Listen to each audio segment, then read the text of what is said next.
자, 이제 오늘 요한복음 8장 들어갑니다. 8장. 네. 오늘 말씀도 여러분들 이제 신앙생활 하신 분들은 이제 잘 아시는 내용이죠. 네. 이제 유대 지도자들이 하인들을 통해서 예수님을 잡아 죽이려고 하는 이제 그런 시도를 하다가 실패하잖아요. 그러니까 즉시로 또 예수님을 넘어뜨릴 새로운 계략을 꾸밉니다. 네. 그것은 이제 뭐냐면 가늠한 여인을 잡아다가 어떻게 하실 건지 그것을 보겠다 하는 것이죠. 그래서 예수님은 올무에 걸리게 하는 겁니다. 그래서 이들이 꾸민 계략은 하나님의 율법 그리고 하나님의 사랑에 상반되는 문제를 과연 어떻게 풀어가실 것인가 하는 부분입니다. 물론 당연히 교묘하게 해서 예수님을 어렵게 만들려고 하는 것이죠. 네. 여러분 표면적으로 볼 때는요, 이 사건은 예수님께서 여인을 용서해 주는 것으로 끝납니다. 그래서 우리는 마치 하나님의 사랑, 자비, 긍휼하심으로 모든 것을 끝내버린 것처럼 기억하게 만드는 그런 내용이거든요. 그러나 유대의 지도자들이 그렇게 간단하게 끝낼 생각으로 이 사건을 만들지는 않았을 거라는 겁니다. 그걸 우리가 생각해야 되는 것이죠. 여러분 성경을 읽다 보면은 앞뒤가 맞지 않는 모순된 얘기들을 우리는 많이 접하게 됩니다. 그런 구절들이 종종 나타나요. 그 중에서도 율법에 근거한 철저한 하나님의 공의 그리고 측량할 수 없는 그런 넓으신 하나님의 사랑에 대한 그 구절들이 서로 충돌하는 부분들이 많이 나와 있어요. 사실은 예를 들어서 마태복음 5장 17절 18절 말씀 보면 내가 율법이나 선지자를 폐하러 온 줄로 생각하지 말라. 폐하러 온 것이 아니요 완전하게 하려 함이라. 진실로 너희에게 이르노니 천지가 없어지기 전에는 율법의 1.1획도 결코 없어지지 아니하고 다 이루리라 라는 구절하고요. 또 마태복음 9장 13절 말씀 보면 나는 의인을 부르러 온 것이 아니요 죄인을 부르러 왔노라 하시니라 라는 이런 구절 마치 서로 부딪히는 그런 말씀인 겁니다. 본문 내용 오늘 요한복음의 8장에 나오는 이 사건도 마찬가지예요. 예수님은 율법을 완성하러 오신 분인데 지금 상황은 죄를 지은 이 여인과 그 여인을 고소하는 율법과의 엇갈린 상황을 한꺼번에 만나는 그런 장소를 만든 겁니다. 그런 사건을 만든 것이죠. 그렇게 해서 모순되어 보이는 하나님의 공의 그리고 사랑이 어떻게 잘 조화되어서 일이 해결될 것인가. 그러나 유대인들은 어떻게 생각했겠어요? 분명히 할 수 없는 일이다 하는 것이죠. 분명히.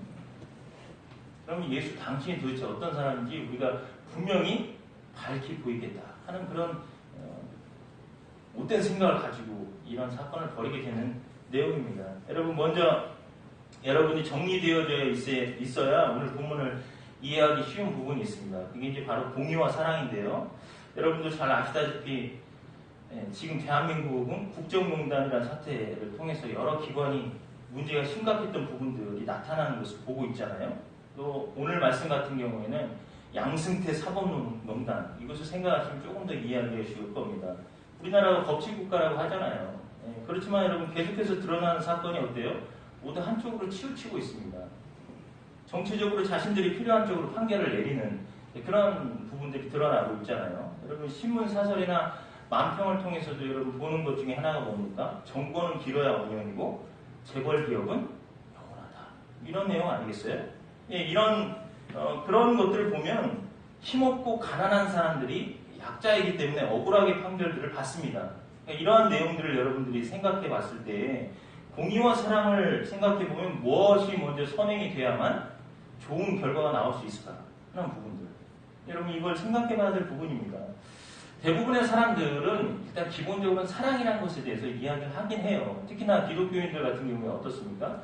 신자들이 얘기할 때 사랑으로 용서해야 된다. 그건 머릿속으로 잘 알고 있는 겁니다. 그래서 쿨하게 사랑으로 용서하고 이렇게 해야지 말이야. 이런 얘기들을 주로 한다는 것이죠. 그러나 여러분 인간은요 이기적인 존재이기 때문에 믿는다 할지라도 자기들 편의에 따라서 좌지우지 됩니다. 그리고 힘 있는 사람들이 더 득을 보게 되는 것이죠.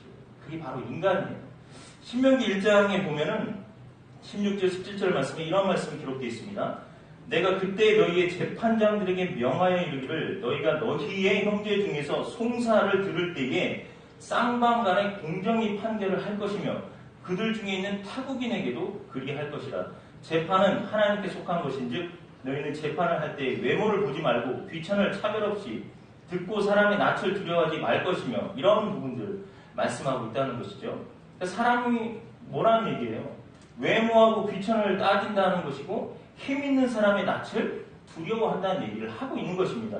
그래서 억울한 피해자가 없도록 공정하게 재판하라고 모세가 지금 주문을 하고 있는 겁니다. 누구에게? 가나안 땅에 들어가는 신세대들에게 선포를 하는 것이고 특별히 재판권을 가지고 있는 권위를 가진 사람들에게 이것을 더 이야기를 해주고 있다는 것이죠. 왜요? 재판은 하나님께 속한 것이기 때문이다 하는 겁니다.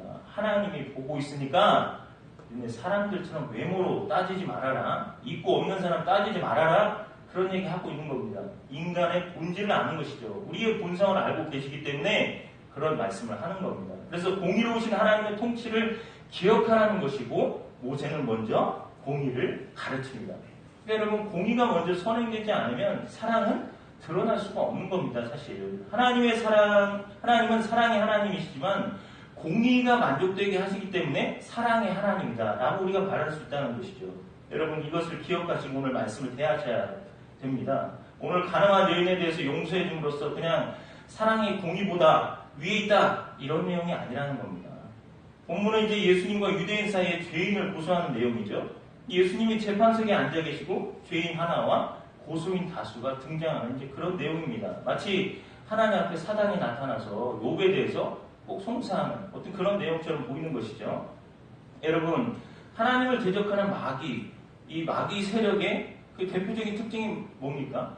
계시록 12장 10절 말씀에 보면은 참소하는 것이에요. 참소. 쟤는 나쁜 존재다. 이런 얘기하는 것이죠. 그러니까 하나님께 범죄하고 쫓겨난 사탄이 그 영원한 형벌과 저주로부터 자신을 일으킬 수 있는 유일한 방법이 있다면 그게 뭐냐? 하나님이 사랑하시는 피조물. 하나님이 사랑하시는 가장 아끼는 그 피조물인 인간들을 공범자로 만드는 그런 일들을 하는 것입니다. 그래서 지금 사탄이 하는 얘기가 뭐냐면 하나님, 당신이 가장 사랑하는 인간들이 저랑 똑같은 죄를 지었지 않습니까? 그럼 사랑으로 이 문제를 해결하려면 우리도 용서해 주셔야 됩니다. 이런 얘기를 하고 있는 거예요. 공의대로 심판하실 것이라면 하나님이 하시는 일에도 완전치 못한 부분이 있는 거 아닙니까? 그러니까 우리도 우리 실수에도 용서를 해주셔야 되는 겁니다. 하나님. 이렇게 아주 치졸한 그런 계략이 숨어 있는 것이죠. 여러분 그냥 이 사건을 푸는 데 있어서 하나님께서 다만 내가 사랑으로 모든 것을 용서하노라 하는 식의 그런 감정적인 접근을 피하십시오. 지금 예수님은 참소하는 자들의 말을 들으시고는 몸을 굽히셔서 땅에다 무언가를 쓰십니다. 이 성경에는 하나님께서 무엇을 쓰신 사건으로 3번 나오고 있어요. 3번. 첫 번째가 시내산에서 돌판에 십계명을 쓰실 때 그 사건입니다. 그리고 두 번째는 다니엘서 5장 25절 벨사살 왕 때예요. 이때 메네메네 데겔 우바르실이라는 것을 벽에 쓰시죠 이제. 그리고 세 번째 오늘 본문에 나와 있는 것이 또 그 사건입니다. 첫 번째 사건은 여러분도 잘 아시는 것처럼 인간들에게 요구되는 율법에 관한 것이에요. 그리고 하나님께서 산 위에서 그 율법을 쓰신 동안 아래에서 무슨 일이 벌어졌죠? 금송아지를 만들고 있었잖아요. 그리고 그 금송아지를 가리켜서 아론이 얘기합니다. 네가 우리를 애굽에서 건져낸 여호와다. 이러면서 하나님을 모독하죠. 네. 그 거룩한 하나님의 율법이 그 현장에 그래서 내려옵니다. 그래서 하나님은 그 율법이 죄와 공존할 수 없는 것이잖아요. 그렇죠?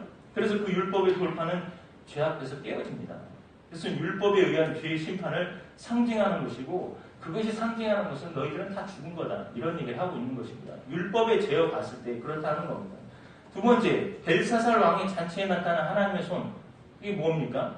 다니엘서 5장을 보면 하나님께서 하나님의 성전의 금그릇, 은그릇으로 술을 받아 마시고 금, 은, 동, 철과 또 나무, 돌로 된 신들을 찬양한 벨사살을 심판하시죠. 그날 밤 다리오로 하여금 그를 죽이게 하십니다. 그래서 다니엘서 5장 25절에 있는 메네메네 데겔 우바르신 이게 가지고 있는 의미가 있어요. 여러분 이해를 돕기 위해서 제가 현대인의 성경으로 좀 읽어드리겠습니다. 다니엘서 5장 26절부터 28절 말씀인데요. 그 뜻을 해석하면 메네는 수를 센다는 말인데 이것은 왕이 통치하는 날수를 하나님이 세워서 이미 그것을 끝나게 하셨다는 것을 가리킵니다. 데겔은 저울에 단다는 말이며 왕이 하나님의 저울에 달린 결과 표준에 미치지 못했다는 것을 뜻합니다. 그리고 바르시는 나눈다는 뜻입니다. 이것은 왕의 나라가 나누어져 메디아와 페르시아 사람에게 주어질 것을 가리킵니다. 이런 내용입니다. 이 내용도 역시 하나님의 율법에 근거해서 심판을 하고 있는 것이죠. 그러니까 이렇게 하나님께서 무엇인가를 쓰셨다는 것은 첫 번째, 두 번째 사건을 통해서 우리가 확인할 수 있는 게 뭐냐? 율법에 근거한 심판을 하실 때에 나타났던 부분들이다 하는 것을 통해서 우리가 추측할 수 있는 부분입니다. 그러니까 로마서 3장 10절에서도 우리가 확인할 수 있듯이 죄인들은 하나님의 율법의 조언에 따라서 하나님을 만족시킬 만한 사람이 단 한 사람도 없습니다. 그래서 오늘 본문에서도 예수님께서 그 여인을 참소하던 자들에게 결론적으로 말씀하신 게 뭐예요? 돌로 치라고 했어요. 그 유대인들에게 말씀하신 게 그렇다 이겁니다. 그건 하나님이 직접 주신 율법, 레위기 20장이나 신명기 22장을 통해서도 확인할 수 있는 주어진 율법이에요. 그래서 하나님의 공의가 실행되고 있는 그런 상황입니다. 그러니까 예수님께서 1차적으로 뭘 증명하고 계시냐? 예수님은 범법한 것을 그대로 넘어갈 의도가 없으세요. 왜냐? 죄 없는 자라는 단어를 빼놓고 생각해 보십시오. 이 여인의 죄에 대해서 용서하실 마음이 없으시다는 얘기를 하는 겁니다. 일단 공의가 반드시 실행되어야 되는 것이에요. 예수님은 공의의 하나님으로 오셨기 때문입니다. 그러나 예수님께서 여인에게 이렇게 말씀하십니다. 나도 너를 정죄하지 아니하노니. 이 말씀으로 봐서 예수님이 그 여자가 잘못한 것을 알고 계셨겠죠. 당연히 알고 계신 겁니다. 그러므로 돌로 치라. 그것이 그 여인이 지은 죄에 합당한 대가다. 율법이 얘기했으니까 죄 지었으면 돌로 쳐 죽이라고 얘기했습니다. 그래서 그것을 말씀하지 않을 수가 없었던 부분이에요. 그러나 죄 없는 자다라고 선행하는 말씀을 통해서 너희도 다 똑같은 죄인이야 라는 것을 지금 말씀해주고 있으시다는 것이죠. 그래서 그들을 향한 의의 지적, 즉 공의를 행하심과 범법자를 놓아 보내시는 그 하나님의 사랑이 동시에 그 자리에 나타나게 만들어주시는 굉장히 놀라운 일을 행해주십니다. 그게 저와 여러분에게 지금 행해주신 일이다 하는 것이죠. 그래서 이제 본문에서 그냥 넘어갈 수 없는 한 부분이 있어요. 여러분 이 내용들만 또 설명하자면 굉장히 좀 긴데 좀 추려서 그런 부분들을 말씀드리겠습니다. 8절에서 보시면 다시라는 단어가 나오죠. 그러니까 예수님께서 땅에다 뭘 쓰시는데 두 번을 쓰신단 말이에요. 첫 번째 뭐 막 쓰셨는데 잘 모르겠어요. 무슨 내용을 쓰셨는지. 율법에 대한 부분들을 분명히 쓰셨을 겁니다. 그리고 다시라고 말씀하는 부분도 성경을 통해서 우리가 확인해 볼 수 있는 부분이 있습니다. 이제 그것을 나눌 것인데 예전에 이제 청년 때죠. 얘기 안 하려고 했는데 청년 때 예수님이 땅에다 도대체 뭐라고 쓰셨길래 사람들이 다 갔을까? 막 이런 얘기 했었단 말이죠. 이거 모르니까 청년들이. 그래서 저는 이런 얘기 했습니다. 꺼져. 그래서 그렇게 다 간 거 아니냐 이거죠. 그런 생각도 이제 청년 때 해봤던 그 얘기입니다.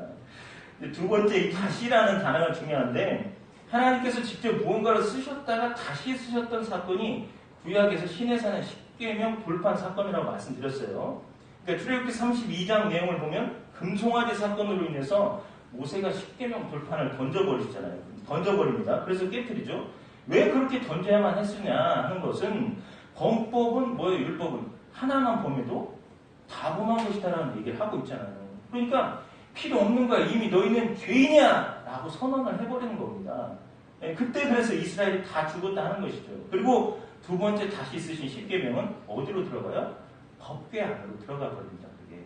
이렇게 처음 십계명을 기록한 돌판이 깨어졌어야 하는 것만큼 우리가 누구인가 하는 우리의 상태를 잘 설명하는 것도 없습니다. 무슨 얘기인지 아시겠어요?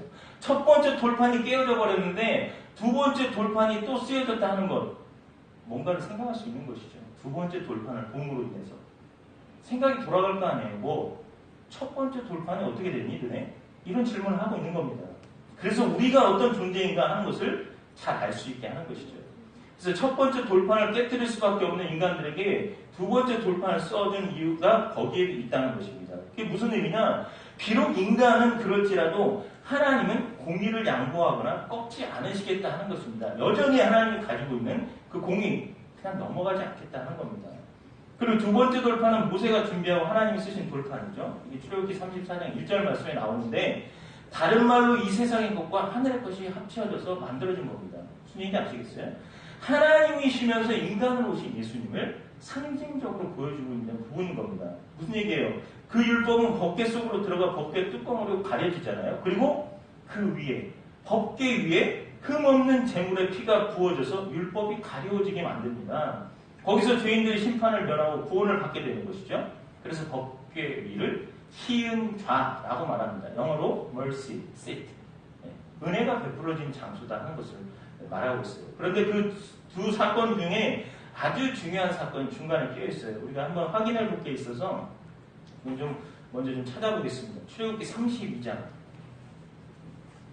출애굽기 32장.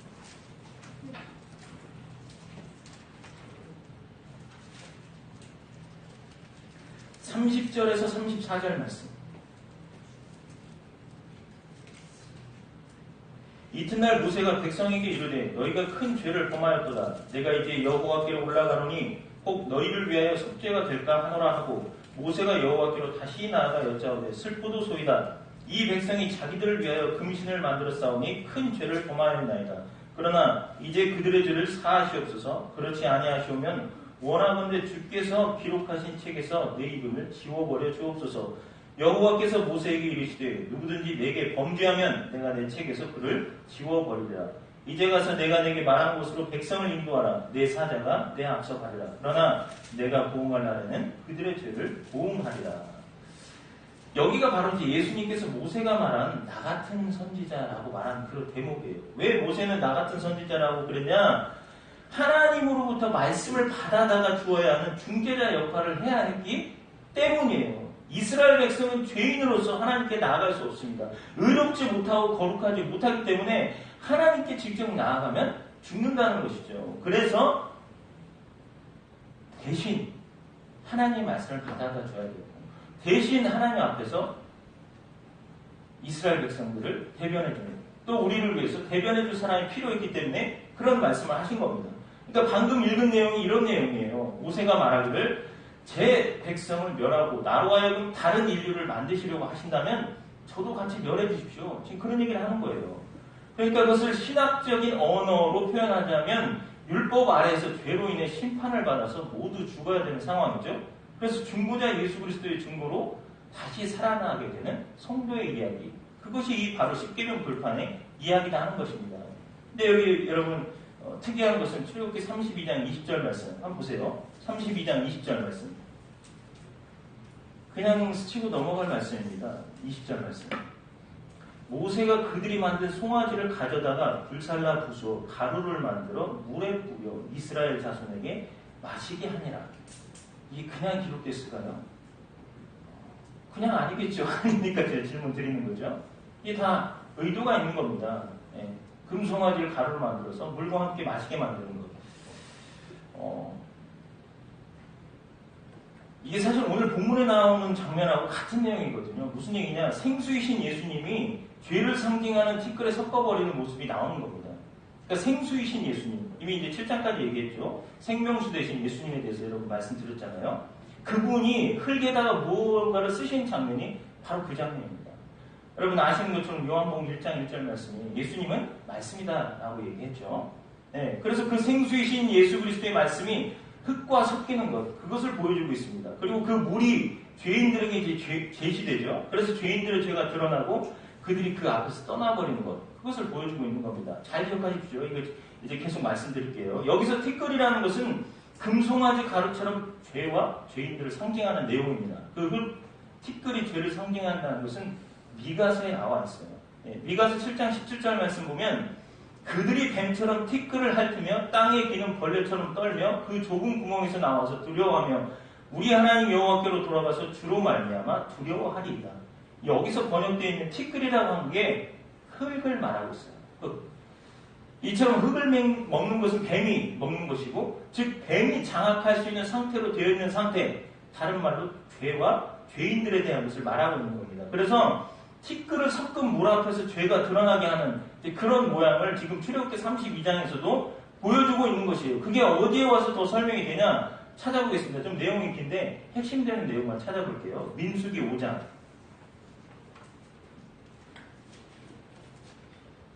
여러분이 보셔야만 그렇구나 라는 것을 생각해 보실 수 있는 겁니다. 민수기 5장 17절에서 19절 말씀. 이 5장 11절부터 27절까지 이 내용인데 여러분의 성경에도 분명히 기록되어 있을 겁니다. 아내의 간통을 밝히는 절차. 아시겠죠? 17절부터 19절까지 말씀 먼저 볼게요.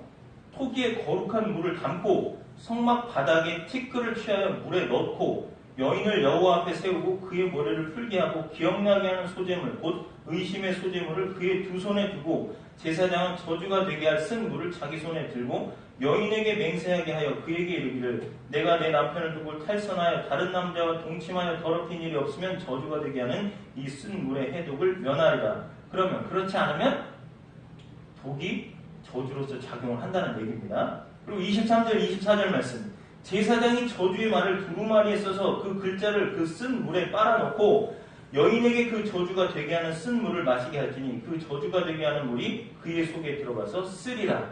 27절 말씀 보겠습니다. 그 물을 마시게 한 후에 만일 여인이 몸을 더럽혀서 그 남편에게 범죄하였으면 그 저주가 되게 하는 물이 그의 속에 들어가서 쓰게 되어 그의 배가 부르며 그의 넓적다리가 마르니 그 여인이 그 백성 중에서 저주거리가 될 것이니라. 아멘. 무슨 말인지 아시겠죠? 아내의 간통을 밝히는 절차라는 타이틀에 붙어 있는데 어떤 여인이 간음을 했는지 안 했는지를 판별하기 위해서 쓸 때의 율법이 정한 이 규례입니다. 그러나 여러분이 단지 여러분이 이 생각하는 게 간통 절차 밝히려는 것에 핵심된 것이 아니에요. 이 규례는 여인의 판별에 관한 얘기뿐만이 아니라 더 중요한 것은 성도에 관련돼서 지금 말씀하고 있는 것입니다. 여러분 성도라는 말, 신랑 되신 예수님의 신부라는 말하고 마찬가지이죠. 즉 하나님의 자녀를 의미하기 때문에 언제나 여인이 등장하는 것이고 성경에 왜 성적인 묘사가 되냐 하면 하나님과 우리의 결합을 의미하고 있기 때문에 그런 것이에요. 여러분 아시죠? 그래서 성도는 다 예수님이 우리의 신랑 되시고 우리는 다 남자이고 있지만 뭐예요? 여성이란 말이에요. 결합을 의미하고 있기 때문에. 그러니까 여러분이 그것과 같이 생각을 하셔야지 단지 아내의 간통 절차를 밝히기 위해서 이 일을 해야겠다? 그렇다 하더라도 신비한 건 아닙니까 이거? 하나님께서 판별을 해주시는 내용이 나와 있는 것입니다. 그래서 구약에서 간음 문제를 다룰 때 그토록 엄격한 것은 언제나 하나님으로부터 떠난 죄악의 상징으로 비유되기 때문에 그러한 것들을 보여주는 것이죠. 남편에게 범죄를 의심받는 여인은 거룩한 물에다가 티끌을 섞어 마시게 해보면 판별이 난다 하는 겁니다. 티끌이 뭐라고 했죠? 흙이라고 얘기했잖아요. 그러니까 이 거룩한 물과 티끌, 흙 이것이 섞이는 것을 통해서 죄인이냐 아니냐 하는 것을 판별시켜주는 것이죠. 그래서 거룩한 물에 티끌이 섞인다는 것은 거룩하신 예수님과 죄인들이 섞여서 거룩한 것이 죄가 되고 죄인들이 거룩한 자로 바뀌는 십자가의 복음, 그 은혜의 복음이 그 안에도 담겨있다는 겁니다. 여전히 자신의 힘을 의지하는 자들은 은혜를 받아들이려고 하지 않기 때문에 그 은혜의 복음 앞에서 떠나버리는 것이죠. 그들이 죄 있는 자입니다. 그러나 자신의 무기력함과 무능력함을 인정하고 또 하나님의 은혜를 구하는 자들은 그 은혜의 복음 앞에서 떠날 수 없는 것이잖아요. 여러분, 내가 죄인인 것을 자각하는 사람은 어디 가지 않습니다. 부복하고 경배하면서 하나님 내가 죄인입니다. 나는 주님의 은혜가 필요한 존재입니다. 라는 것이죠. 죄가 확인되어졌을 때에 율법 앞에서 내가 죄인이었을 때 은혜를 구할 수밖에 없는 것입니다. 우리는. 그러나 그것을 거부하는 자들 다 떠난다는 것이죠.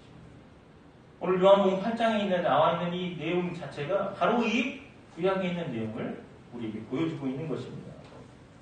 거룩한 물이신 참 생수이신 예수님이 티끌과 합해지십니다.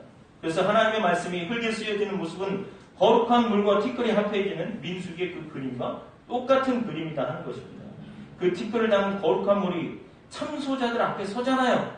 누가? 예수님이. 그래서 그 물은 참소자들에게 쓴 물이 되는 겁니다.